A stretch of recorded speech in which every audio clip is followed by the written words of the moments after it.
Boldwood presents The Village of Happy Ever Afters, written by Alison Sherlock and read by Helen Keeley. The moral right of the author has been asserted. This performance is owned by Boldwood. Chapter 1.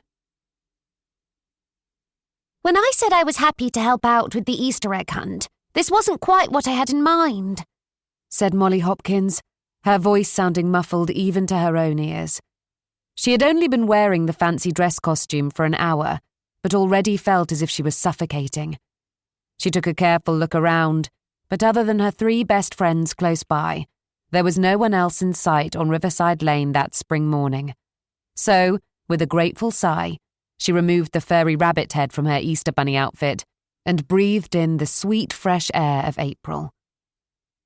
"Just think of it like a really fluffy onesie," said Amber Green, who was crouched down next to the veranda of her own shop, Cranbridge Stores, placing a handful of brightly coloured, foil-wrapped chocolate eggs beside the bottom step. "Except it's 100% itchy polyester and I'm dying inside it," Molly told her, wiping a lock of long blonde hair from her sweaty brow. Easter was late that year, and it was unseasonably warm even on a Sunday morning in April. "You should have gone with the Playboy bunny outfit I suggested instead," said Belle Carter with a wink before she scattered a handful of shiny wrapped chocolates across the riverbank. Molly rolled her eyes.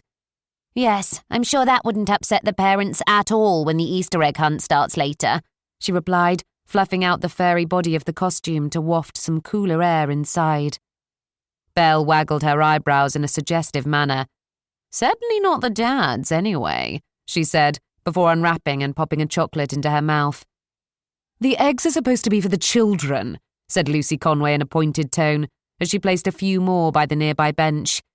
"I'm doing the kids a favour by preventing all those future visits from the tooth fairy," said Belle with a grin. Despite all of her friends being in an exuberant mood, Molly most definitely wasn't. She felt hot and uncomfortable, and surprisingly for someone whose outlook was normally so positive, a little fed up as well. "I don't see why I'm dressed up and nobody else is," she said, looking down at her costume. "Unfortunately, there can only be one Easter bunny," replied Lucy, giving her a sympathetic smile. "Or only one person daft enough to agree to wear it," thought Molly. As usual, she had found herself volunteering for the role, expecting everyone else to follow suit, but they hadn't for various reasons, and so she had ended up in the costume. Why couldn't she ever say no to anyone? Why did it feel as if she let everyone walk all over her most of the time? "Well, I think that's all the chocolate eggs distributed," declared Amber, looking around. "Those that Belle hasn't eaten in any case," added Lucy, giving her friend a nudge with her elbow. "Don't blame me if you can't get into your bridesmaid dress," said Amber, shaking her head. Amber had asked all of her 3 best friends to be her bridesmaids for her wedding to Josh Kennedy at the end of the summer, and they had excitedly agreed. Belle grinned. "That's the joy of being the seamstress for your big day," she said. "I can let out my own dress waistline in secret and you'll be none the wiser." Molly still couldn't believe that Amber and Josh's wedding day was only 4 months away. Time seemed to have rushed past since the big proposal the previous autumn. In fact, time seemed to be speeding up for all of her friends' lives. It was only her own life that felt as if it were at a crawl. But at least it was Easter, which she loved. All that yummy chocolate to eat with no guilt, plus the delicious roast she had planned to cook for the family later. She couldn't wait for them all to be together around the kitchen table once more, and hopefully it would cheer her mum up as well. She had been particularly low since losing her job, and Molly was worried about her. At least having her 2 younger brothers, Adam and Ben, home from university for the Easter holidays would bring a bit of life to the place. Although knowing the twins and their penchant for mess and noise, that was something of an understatement. So her family would be back together at last. Summer was just around the corner, she had a good job as digital manager for the community hub, and her best friends were here in her home village. With Amber and Josh's wedding to look forward to as well, Molly didn't know what was up with her at the moment. She really had no reason to complain, especially because there was no better place to live than Cranbridge, she thought, as she looked around. She had never even considered living anywhere else in her 29 years. Why would she, when Cranbridge looked as beautiful as it always did that morning? It was a small village in the middle of the English countryside, with honey-coloured brick cottages lining the riverbanks and the surrounding green rolling hills peeping through from between each house. Instead of a main street, there was a wide, shallow river running down the middle of the village, with 3 ancient pedestrian stone bridges connecting either side over the clear, bubbling water. Molly turned to look down Riverside Lane, the only retail thoroughfare of the whole village. Cranbridge Stores was the shop on the corner. Amber had already decorated the wooden veranda which ran along the length of the shop front with pastel-coloured bunting to match the beautifully decorated shop windows filled with Easter baskets and elaborately decorated eggs. The corner shop had been transformed by Amber and her fiancé Josh over the past year and was now the main destination for local people looking for food and any other necessities from local producers. On the opposite side of the river was the newly renovated Black Swan Inn, which Belle ran with her boyfriend Pete Kennedy, Josh's brother. The makeover of the village inn had been remarkable and was now a hugely popular venue for delicious food and drinks. Belle had lived in the village almost as long as Molly, but she too seemed to have found her happy ending now that she and Pete were in love. Lucy had come to stay in the village a year ago, and she was busy in both her work and love life as she ran the community hub alongside her boyfriend, Tom. It was a thriving meeting place for villagers looking for advice or just company. There was also a number of small clubs held there, such as the Mothers and Toddlers group and various art clubs, and the hub was home to the local newspaper, the Cranbridge News. Lucy had taken inspiration and advice from Amber, and now the hub was prettily decorated as well to match the shop next door. It was no wonder that both places were bustling with people heading in and out most of the week. A sense of community spirit had returned to the village once more. Molly enjoyed her role there as digital manager, which included gathering all the information about the local community activities and then updating the village website, as well as posting on social media. Tom, her boss, had given her lots of training, and her marketing skills had grown after only a year in the role. And yet, despite enjoying being so involved in the community, it wasn't her dream job. She knew deep down that she would love to bake cakes all day, every day. It was the only time that she ever felt fully confident in herself and her abilities. The longer she spent baking, the more relaxed she became. At home, there were 2 large double chocolate cakes ready for the Easter celebrations with the family. She was especially pleased with the intricately decorated eggs she had made for the top of each one. The trouble was that although she hoped that she was a talented baker, she couldn't really make a career out of it. Besides, she wasn't professionally trained, only self-taught. And despite her family and friends reassuring her that she had a real talent, Molly was racked by self-doubt about how good she really was. So she was stuck in the rut, much like the last 2 shops on the lane, she thought, looking at them. They were the only vacant shops in the village, and particularly run down as they had been empty for so long. After the 2 empty shops, there was a good-sized garden, which had a low wall at the front, but it was basically just an overgrown tangle of nettles and weeds, having not been touched for many years. On the other side of the lane, alongside a small tributary of the river, there was the old watermill. It had never worked in Molly's lifetime. It felt as if the success at the beginning of Riverside Lane had yet to spread its wings further along the street. Molly watched the pink and red tulips on the riverbank bob their heads in a soft breeze. Normally, she enjoyed the changing of the seasons, the excitement as life and nature moved on to the next chapter. But she had a growing restlessness inside her, and she couldn't deny that something was missing from her life. "Do you think the chocolate eggs will be okay in this sun for an hour or so?" asked Lucy, frowning. "I don't think the children will care if the chocolate has melted by the time they find it," said Belle, laughing. "Besides, I'd be more worried about Keith eating it all and needing an emergency vet's appointment." Lucy glanced over her shoulder, where her dog Keith was watching them all with a sorrowful look on his shaggy grey face.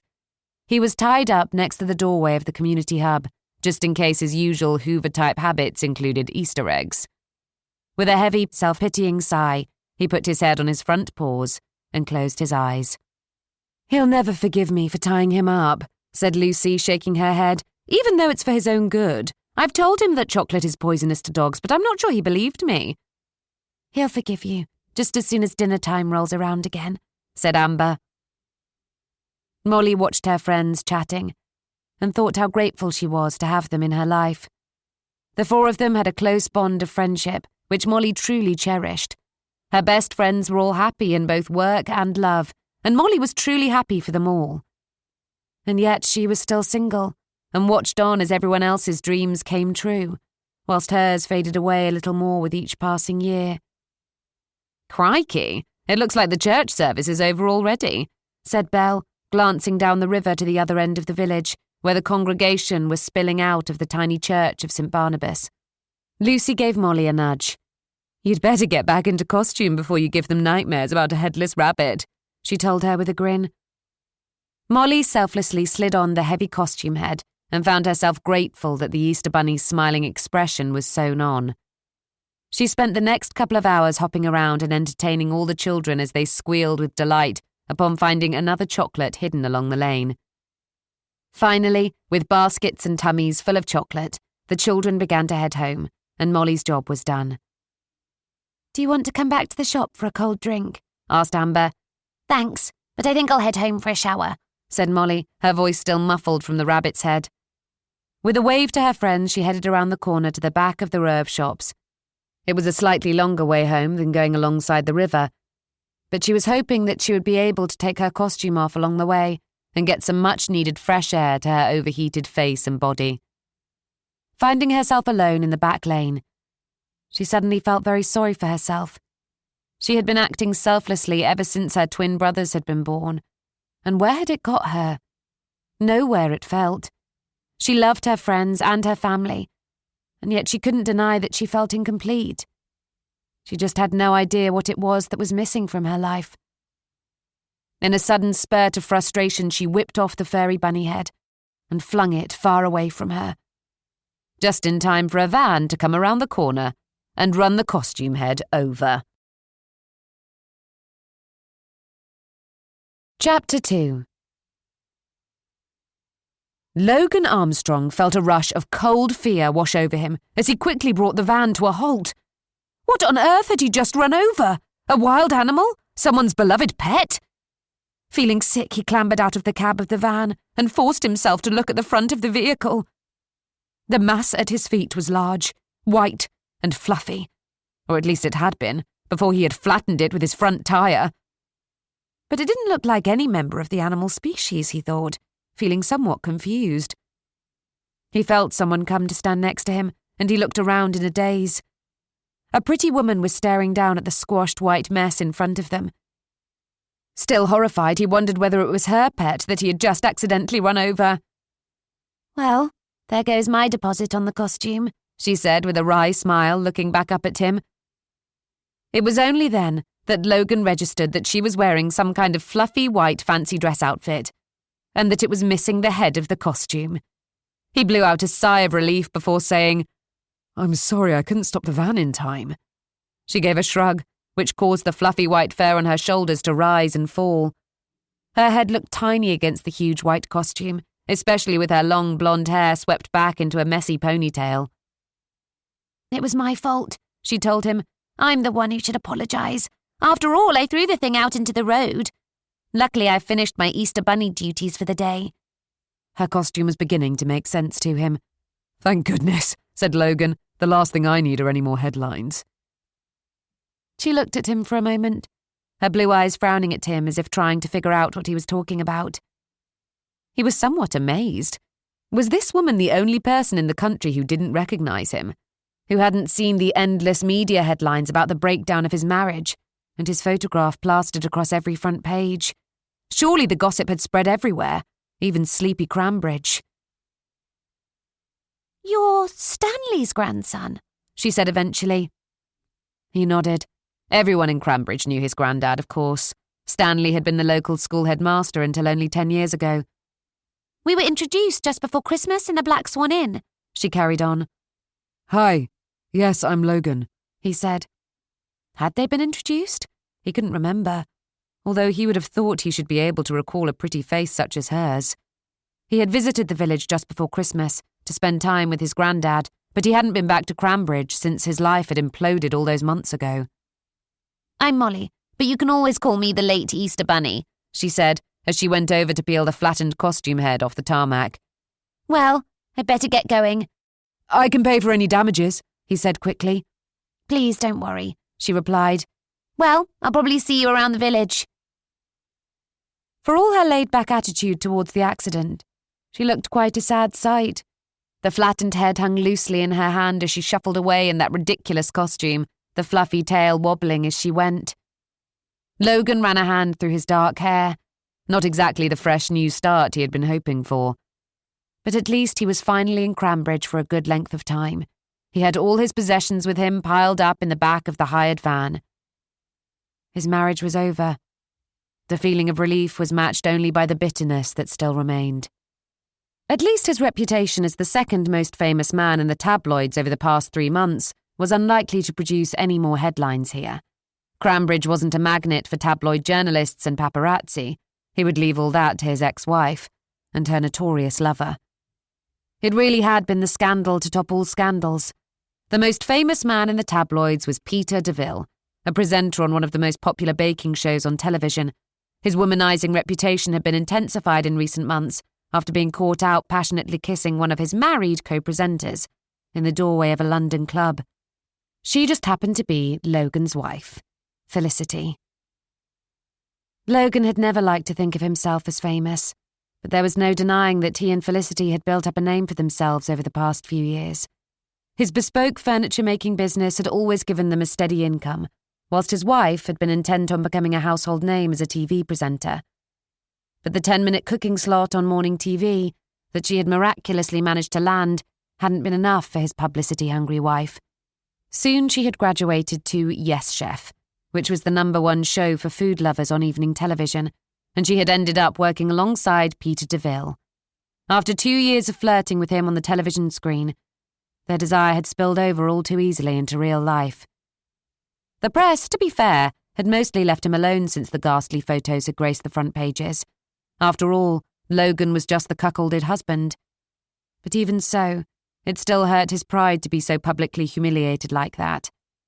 Instead of a private discussion that the marriage was over, something they both knew had happened a long time ago. It had been blasted all over the front pages of every newspaper in the country. To his shame, only he knew the absolute worst secret of all. He had actually caught Felicity and her lover wrapped in each other's arms at home. It turned out that the passionate kiss that had been splashed all over the front pages had led straight to their marital bed. No wonder Logan hadn't slept properly ever since, despite moving to the spare bedroom. At least Felicity had had the good grace to leave the marital home and move in with her lover.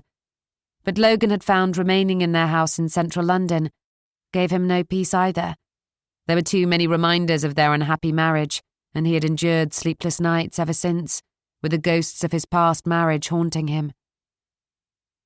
It didn't help that his London social circle had diminished into non-existence as well. One of their so-called friends had sold her story, along with various photos of Logan and Felicity at various parties, to the newspapers. A few more friends had chosen to side with his ex-wife and her lover, unsurprisingly for their own TV career advancement. Now he didn't trust anyone. Deep down he was lonelier because of it, but at least that meant that nobody else was going to let him down anytime soon. With the divorce going through the courts, their London home had sold quicker than Logan had anticipated, so he had taken a short-term rental on a place in Cranbridge near his beloved Grandad. Finally, he felt back in control and ready for a fresh start in the next chapter of his life, whatever that turned out to be. He opened up the back of the large van that he had hired, as well as his own boxed-up possessions. It was chock full of half-finished furniture, too. He was a cabinet maker, and working quietly on each piece was the only thing that kept him sane these past few months. He hadn't been anywhere near the shop, of course, just in case the paparazzi decided to return.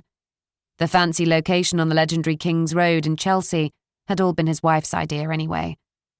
Logan had always been happy just working out of the large workshop that he had hired in the early days of his business.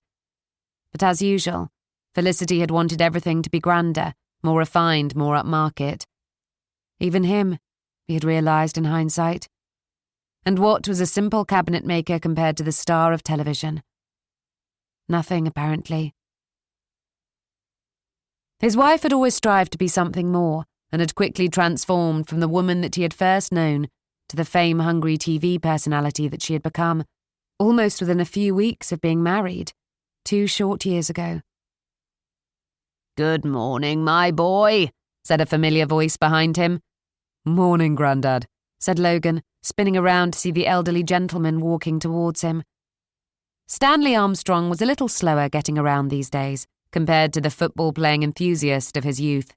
Hardly surprising now he was in his early 70s, but his mind was just as sharp as it had ever been, despite the steel-grey hair. Logan stepped forward to give his Grandad a gentle hug. Despite talking on the phone every few days, it felt as if it had been a long time since Logan had last seen him at Christmas.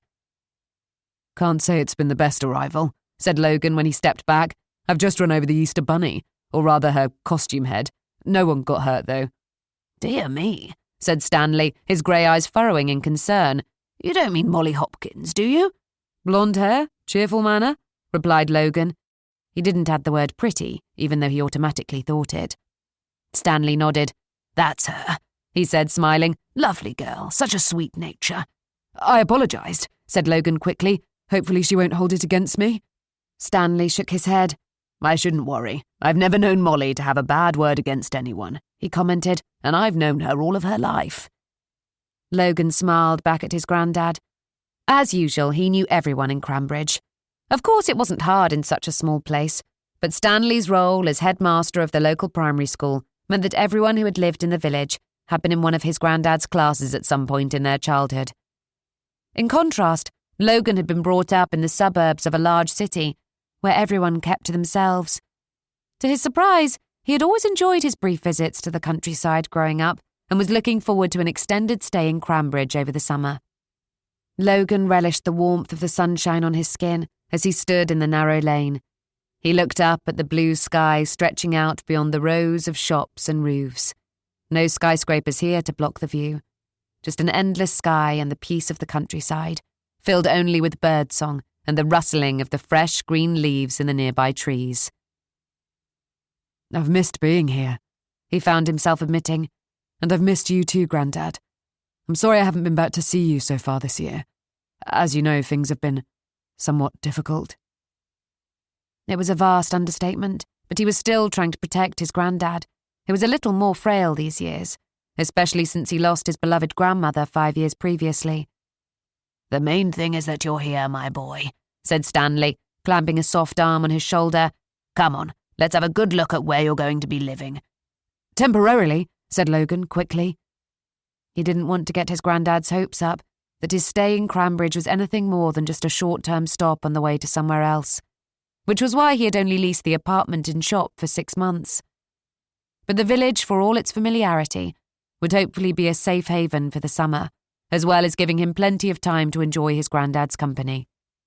A conversation a few weeks previously about trying to find somewhere to reflect and mend his broken heart had resulted in his Grandad sending him details of an empty shop in Riverside Lane. It hadn't been used for years, according to Stanley, but studying the floor plan online, Logan had realised it had enough space to work on the furniture downstairs, and it came with the added bonus of an apartment to sleep in upstairs. And with the owner willing to rent it to him for a tidy price, Logan had leased the place without even viewing it in person. "Let's see what home is going to look like for the summer, shall we?" said Logan, heading towards the back door. He brought out the keys that he had just picked up from the landlord. It was a fresh start, thought Logan, putting the key in the lock. And there were worse places to ride out a media storm than Cranbridge in the summertime. Where his future lay beyond that, he had no idea. But the way he felt at that moment, it would be alone, as it would take someone very special indeed to make him give up his heart to love again. Chapter 3. "Hello," called out Molly as she stepped into the hallway of the tiny cottage that she had called home all of her life. The aroma of the warm cinnamon from the hot cross buns that she had baked the day before still hung in the air. It was a modest but warm and comfortable place that was normally kept clean and tidy. However, on that Sunday morning, Molly found the hallway almost impassable, with towering piles of bags in her way. Her brothers had been home for at least a couple of days from university and had finally found time to unpack their cars, it appeared, although their bags had only made it as far as the hallway. She shuffled sideways into the front room, where she found one of her twin brothers playing FIFA on the large TV screen. "Hey sis," said Ben, glancing up from his console briefly. "I like the onesie. Not sure it's going to stop you from being single, though." "It's an Easter bunny costume," she said with a sigh, glancing down at the flattened head in her hand. "Suits you," replied Ben with a grin, before turning back to concentrate on the game. Adam came around the corner from the kitchen, carrying 2 cans of Coke Zero and what appeared to be a couple of large wedges of the chocolate Easter cake that Molly had been saving for tea later that day. Thankfully, she had baked 2 in anticipation of just such an event. "Looking good, sis," he said with a wide smile, placing the food on the coffee table in front of the sofa. Adam was the more affectionate of the twins, but they both had the same blonde hair, tall athletic bodies and cheeky grins. Now 20 years of age, they towered over her. She had missed them both terribly when they had passed their A-levels and gone to different universities 2 years ago. They hadn't been home since Christmas, and the house always felt emptier without them. "What time's dinner?" asked Ben, who had now paused the game to take a bite of the chocolate cake. "Just let me get this thing off," she said. "I'm so hot. And by the way, it's nice to see you too this Easter morning, little brother."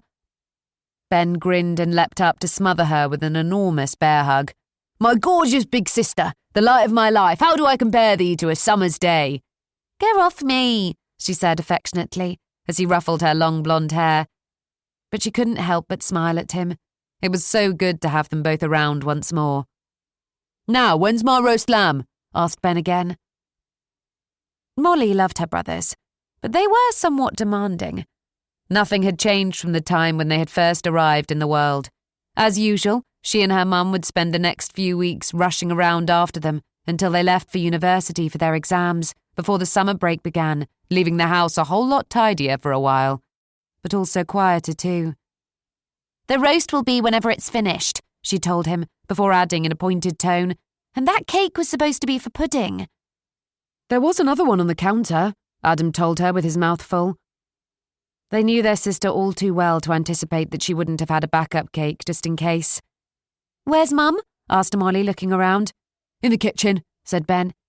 "Is she okay?" said Molly, lowering her voice to a whisper. "Seems a little better," Ben told her. Molly nodded. "Good." It was probably because the boys were home, she thought, but any kind of better day was a good thing at the moment where their mum was concerned. She had always suffered with periods of low moods throughout her life, becoming frequently tearful and almost overwhelmed with the world as a whole for a few weeks at a time.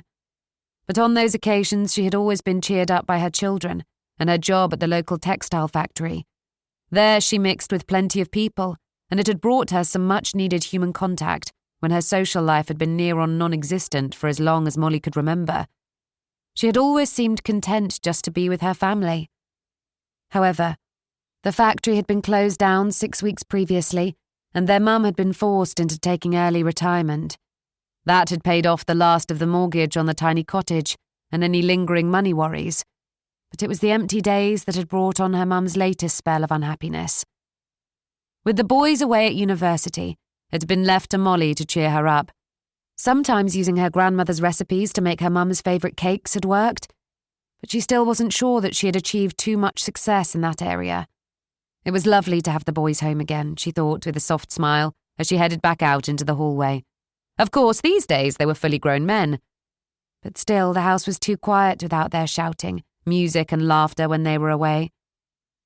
But her smile slipped somewhat when she saw 2 separate duvet covers stuffed with what could only be a whole term's worth of washing to be done. She sighed. It was the curse of the older sister, she knew. Their wayward father had just about managed to stay around when he had only one daughter, but the thought of twin boys had made him run for the hills, and he had never looked back or bothered to even contact any of his children. Molly didn't care. She hadn't known him, and their mum was their rock. As far as she was concerned, they were better off without him. but she'd had to abandon her own childhood pretty early on to help her mum take care of her younger brothers. Family was family, after all. It was a lot of mouths to feed, so her mum had sometimes worked 3 jobs in a week to keep a roof over their heads and food in the cupboards. But with their mum so busy, Molly had assumed a lot of the roles before and after school. She had taken care of the laundry, making sure the disorganised boys got to school on time, finished their homework, and made dinner. It was being in the kitchen day after day where she had honed her baking skills most of all. The boys always wanted cake, and Molly had been happy to practice, to do something that she enjoyed, when she had so little time to herself. "Hi, Mum," said Molly as she headed into the kitchen. Rachel Hopkins looked up at her daughter and smiled. She looked older than her 58 years, with a few extra lines across her pretty face. Her blonde hair was heavily streaked with grey these days. "The kettle's just boiled," said her mum, as Simon, the cat, leapt up from underneath the table to settle down on her lap. "Thanks," said Molly. "I need it. How was your morning?" Her mum shrugged her shoulders.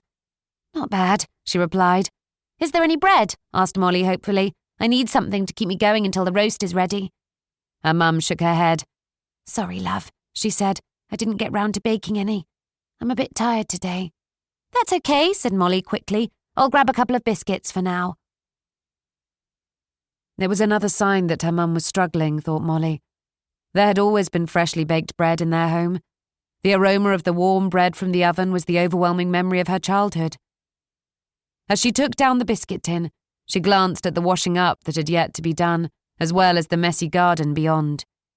Their mum had pretty much given up doing any kind of housework and gardening since losing her job. At first, Molly had hoped that her mum was taking a long overdue break, but as the days turned into weeks, she was more and more worried about her. She had lost interest in both the house and the garden. Only Molly and the twins seemed to hold her interest these days. Her mum carried on stroking the cat's soft fur. "How was the Easter egg hunt?" "A bit hot in that silly outfit," said Molly with a grimace, as she poured out a cup of tea for them both. "I shall need a shower after this to freshen up." "I'm sure the children appreciated it," said her mum. Molly watched as her mum looked out vacantly at the garden through the open back door. After sitting down at the table, she reached out and took her mum's hand in hers. "Are you okay, Mum?" she asked after a short silence. "Of course," said her mum quickly. "Do you think you should have a chat with the doctor or someone?" carried on Molly. "I'm worried about you." "I'll be all right," replied her mum, squeezing her hand. "I'm just tired, that's all. Once I'm rested, I'll be okay." "If you're sure," said Molly, still uncertain. "How are the girls?" asked her mum, changing the subject. "Fine," said Molly, thinking back to how excited her friends were about everything going on in their lives. Before she could stop herself, she found herself blurting out, "Do you ever get the feeling that you're being left behind?" Her mum raised her eyebrows. "In what way?" she asked. Molly instantly regretted her words, not wanting to worry her mum any further. But she had spoken, and the truth was out there now. So she replied, "I don't know, Mum. In every way, I guess. Life, love, and work. After all, I'm only a digital manager at the hub. It wasn't my dream, I just sort of fell into the job." "Everybody does that from time to time," her mum replied. "Besides, I thought you liked working for Tom and the newspaper." "I do, but—" Molly's voice trailed off. "But what?" "Is that it for me?" said Molly. "I mean, is that all I'm going to achieve?" Her mum smiled at her. "You're only 29, love. You've got your whole life ahead of you." Yes, thought Molly. But when's it going to start? Chapter 4. Logan had only seen his rental home in some very dark photographs that his Grandad had taken through the front window of the shop. At the time, he had been too numb and broken-hearted to care what he was actually leasing and what kind of state it was in.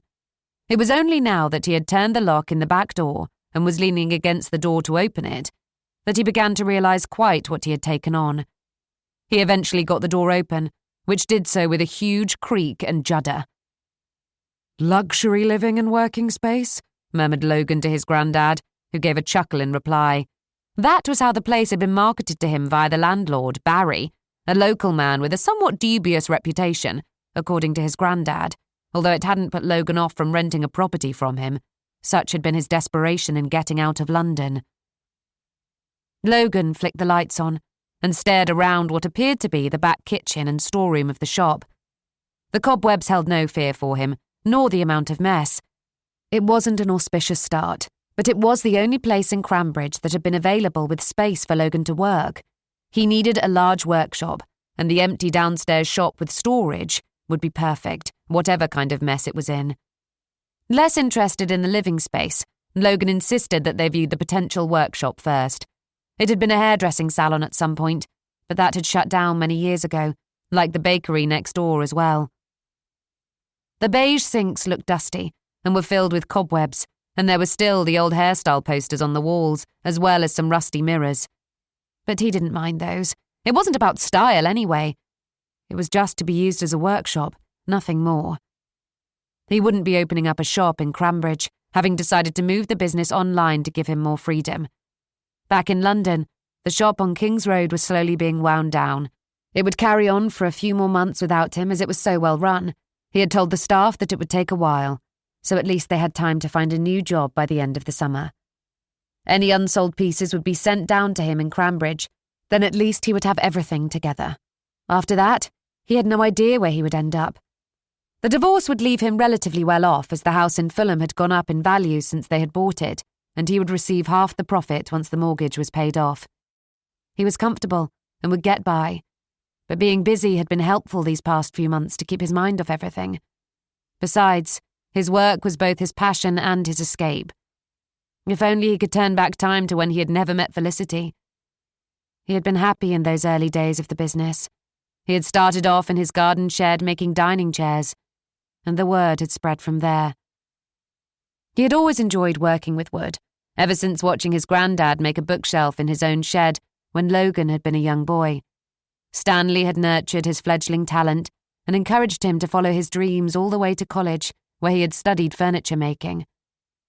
Slowly his skills had turned to making all kinds of furniture, and people seemed happy to pay for bespoke pieces. It was only when he met his wife that she persuaded him to open up the shop on the very expensive King's Road. Thankfully, his business had exploded into life, and he could barely keep up with demand, which at least covered the extortionate rent. The orders had continued to come in despite the scandal. He wondered if it was because people felt sorry for him. Perhaps they wanted a piece of furniture in their house to say, "Oh yes, that's a Logan piece. You know his wife left him for Peter DeVille, don't you?" But he was hoping it was because he was a good furniture maker. Anyway, he was tired of busy, smog-filled London, tired of the occasional demanding customer as well. He looked out of the dusty front window across the lane to the river and beyond. There were a few people about on the bright and sunny day. It was Easter Sunday, of course. A time for family. It would have been nice to have had his parents to lean on, but they were humble, modest people. His mum was warm and often rang him from Spain, where they had moved to as soon as he had finished school. His father was colder in nature and had instilled in his only child a sense of being self-sufficient. "Nobody will ever help you without wanting something in return," he had told his son one day before they had left. "Remember that." Logan had tried to be more open-minded than that, but he had found himself thinking back to his father's words many a time, and he couldn't deny that he had begun to live by that advice over the past few years. Looking out of the shop front, Logan thought that the view of the river would be something to enjoy over the coming months. The river looked cold but clear as it ran alongside the fresh green of the riverbanks, dotted with faded daffodils and bright pink and red tulips. To the left was the old watermill. It had never worked in his lifetime, and yet his Grandad seemed to have a fondness for the old place and mentioned it many times over the years. On the other side of the river was the Black Swan Inn. It too had gained in popularity tenfold since being renovated over the previous winter. Logan had been in there with his Grandad on opening night, which had been somewhat of a disaster. But his Grandad had told him what a good job Belle and Pete had done over the winter with the inn, and how much better it now served the community. "I've got a table booked for us both later," said Stanley, coming to stand next to him and looking across to the inn, The food's smashing these days, now they've got a new chef, and it'll be good to introduce you to a few local people properly." Logan frowned. He wasn't in the mood for introductions. His granddad caught the look on his grandson's face. "I'm sure everyone will want to see you again," Stanley told him. But Logan shook his head. "I'm happy to see you, of course, but I have a backlog of orders to get through this summer. And to be honest, I'm happy with my own company for the time being." "Everyone should make time for other people," said Stanley softly. "Not me," Logan sighed. "Look, I appreciate you wanting to help, but I'll be moving after the summer, so it's probably for the best that I keep myself to myself at the moment." "I see," said his granddad in a sad tone. Logan turned around, wanting to change the subject. "What about upstairs?" he asked. He let his grandfather go up the stairs to the apartment first.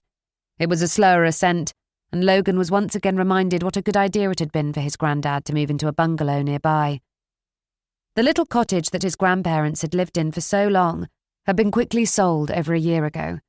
He knew that his granddad had been upset at having to leave a place with such happy memories, but it made sense now that it was just him. He seemed to have coped as well as could have been expected with widowhood. They both missed his grandmother, of course. She had had a warm and welcoming nature, much like her husband. Logan missed her soft laugh and sage advice. "Here we are," said Stanley, with a grateful sigh as they reached the apartment at the top of the stairs. Logan looked around, careful not to show his dismay too much. It was clean, he supposed, but the paint was peeling and it wasn't a great space. On the plus side, his soon-to-be ex-wife wasn't anywhere near the place, and he could maybe find some peace there. In addition, there was a back door into the workshop, and thus he could come and go to work without needing to bump into anyone. That worked perfectly for him. He had begun to be something of a hermit in London, with no social life. He was still embarrassed by the humiliating way in which his marriage had fallen apart so publicly. Thankfully, the early rush of well-meaning nosy Parkers had soon receded, and he had been grateful for the peace of the past few weeks. He was the forgotten man, and he was enjoying that feeling. And yet he missed social contact. He missed chatting about football and being with people of his own age. But he would be fine by himself for the time being. He had never asked for help in London. For the most part, he didn't like to surrender control. Even more so now, having been so burnt by his marriage. He didn't want to seem incompetent or, worse, needy. And he certainly didn't need any more headlines. Besides, as his father had reminded him on quite a few occasions, the only person he could trust was himself. So he had kept himself to himself, and that was the way it would continue, despite being ever so slightly lonely. "It's okay," he said with a firm nod. Stanley looked at him in surprise. "Are you sure? It's in a bit of a state, don't you think?" Logan shook his head. "As long as there's room for my bed somewhere, it'll be fine. Anyway, the contract's been signed. It'll do for now." It would see him through summer, at least. After that, he wasn't sure where his path in life lay. But for now, Cranbridge would be a safe haven for him to keep his head down. He wasn't there to make friends. He would enjoy the time with his granddad, and then be on his way again once more. He just wasn't quite sure where he would go next. Chapter 5. Monday morning in the community hub was always a busy start to the week for Molly. First, there was the weekend news to post about on social media for the Cranbridge Times newspaper, although she wasn't quite so keen on the photographs of her wearing the Easter Bunny costume. She tried not to grimace whenever she saw it as she scrolled through her timeline. Then there was the community hub itself, which had thrived as a meeting place for villagers looking for advice or just company ever since Lucy had established it the previous summer. The mothers and toddlers group was in full swing, filled with many of the families that had attended the Easter egg hunt only the day before. Luckily, none of the children recognised Molly as the Easter Bunny. Lucy was sitting on the nearby sofa, with many notes spread across the coffee table, trying to organise some kind of volunteer group for a problem that had become more prominent over the past few months. So far, it was only Lucy, her boyfriend Tom, who was the editor of the newspaper, Molly, and Grandma Tilly, Josh and Pete's formidable grandmother, and a tour de force on the lane. "So we're agreed that Riverside Lane is doing well," said Lucy, Business is better than ever, and there are far more people out and about than ever before. The trouble is that our own success and Cranbridge stores next door seems to only highlight how awful the rest of Riverside Lane appears these days. There's been a few complaints online, haven't there, Molly? Molly nodded. Just people saying how messy the two empty shops look, and that the piece of land between the shops and the watermill is so overgrown that the weeds are spilling over onto the lane itself. Humph, said Grandma Tilly, looking cross. That Barry Melville owns both shops and the land, too. They look awful. Such a state. I've tried giving him a piece of my mind, but the man has such thick skin I'm not sure any of it sank in. She paused to look up at her lifelong friends, Frank and Stanley, as they came in through the open front door. "You're late this morning," said Lucy to her Uncle Frank, as she gave him a kiss. "We nearly didn't make it at all," Frank told her, sitting down in the armchair with a grateful sigh. "We almost got run over by young Ben Hopkins on his electric scooter thing." Molly was horrified. "I'm so sorry," she said. "Are you both okay?" "We're fine, my dear," said Stanley with a wave of his hand. "Just took us by surprise, that was all. But at least your brothers are not at school any longer, so the science lab won't be in danger of being blown up this term." Molly frowned. "I'll have a word with Ben to say that he can't use it around the village," she said. "I hope not," replied Frank with a smile. "I was hoping he might give me a lesson on it." "Absolutely not, Uncle," spluttered Lucy aghast. "Spoil sport," said Frank, giving his niece a wink. "So, what's on today's agenda? Now that Stanley's sorted out his grandson in the shop next door, we're at a loose end." "Next door?" asked Grandma Tilly, turning to look at Stanley, who had sat down next to her. "He's taken over the old hairdressers?" Stanley nodded. "I didn't want to say anything before now until all the paperwork was signed, but my grandson Logan has rented the shop and apartment." Molly